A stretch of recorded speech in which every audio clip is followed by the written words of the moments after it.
Hello guys नमस्ते मु हूँ आपणकर सोनाली।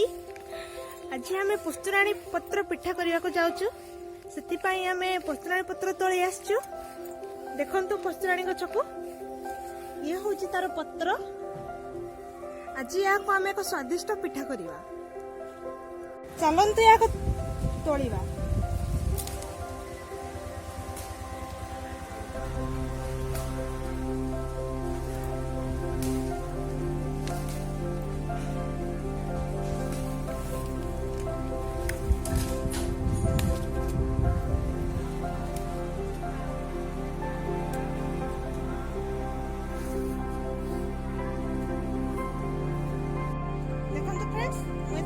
छिड़ेकी नहीं आपणकर आवश्यक अनुजाई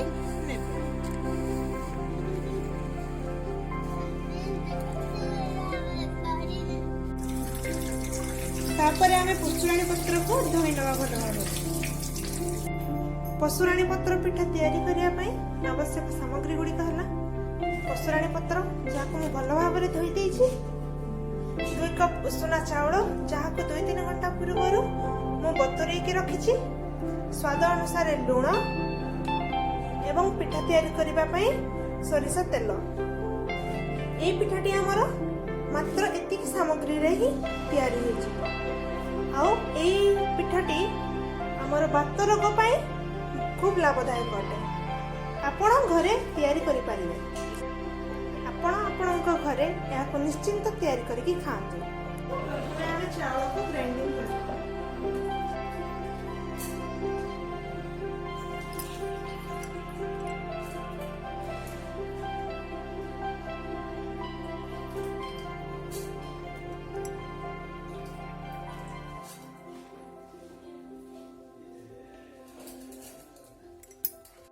तापर आमे 1 ग्लास पानी दबा से भीतर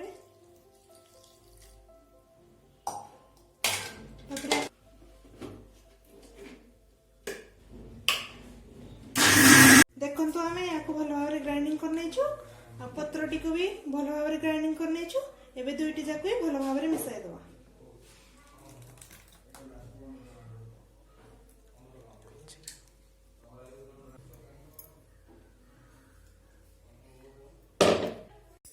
एबे याको भल भाव मिसाई दबा। स्वाद अनुसार लुण पकाई दबा।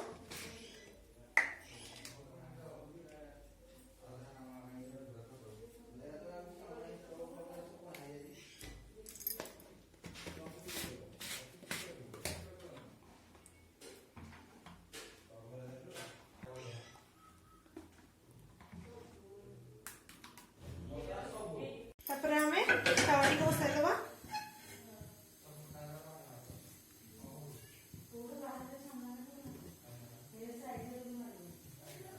तावा टिके गरम हो सारा पर आमे तेल पकाई दबा। यार डेंसिटी एतिक हवा दरकार। तापर आमे याको आपण जेमिति घरे बिरी पिठा करती सेमिति कर दो।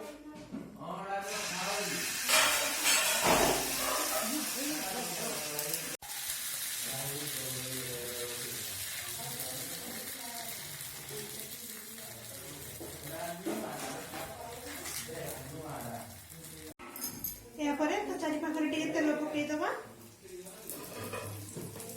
गोटे घोड़णी नहीं घोड़ाई दबा। या 5 मिनिट घोड़ाई रखा मीडियम फ्लेम रे। चलतु आम ए देखी नवा। देखु पिठाटी तल आड़ सीझी सारा पलटाई दबा।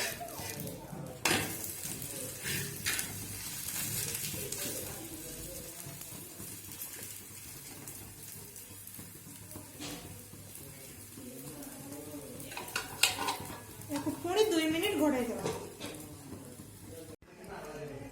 एबे चलंतु देखिबा पिठाटी को। देखंतु पिठाटी अति भल भाव में सिझी जाइछि। याकू लो मीडियम फ्लेम रे करिवे। एबे गैस टी को बंद करि दबा। पिठाटी को प्लेट रे रखि दबा। आपण माने एथिरे चीनी भी पकाई पारिबे। चीनी पकाइबा द्वारा आहुरी स्वादिष्ट लागिबो। देखंतु प्रस्तुत हो गला हमर पसरणी पत्र पिठा।